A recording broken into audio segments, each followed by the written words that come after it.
Start. এসে গেছো? তোমারই ওয়েট করছিলাম।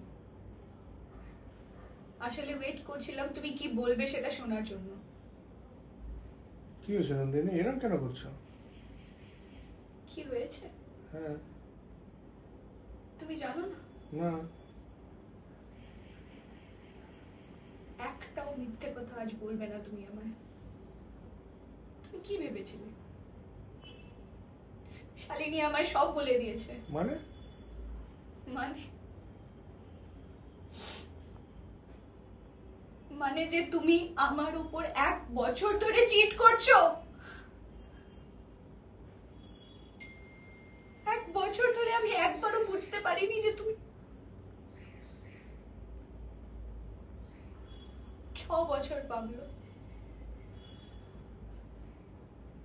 6 বছর প্রতিদিন আমি তোমায় চুজ করেছি, কিন্তু তুমি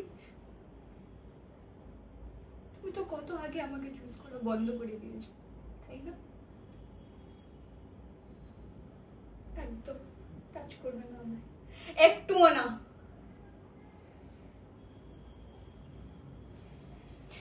যেন আমাকে সবাই বলতো নাকি আমাদের রিলেশনশিপটা টিকবে না, আর আমি ভাবতাম আমাদের রিলেশনশিপটা খুব স্পেশাল। আমরা স্পেশাল। আমার মা বাবা আমাদের রিলেশনশিপ নিয়ে আপত্তি করতো, আর আমি আমি আমার মা বাবার সাথে নিজের সাথে লড়াই করেছি এই রিলেশনশিপে, নিজেকে অ্যাডজাস্ট করার জন্য।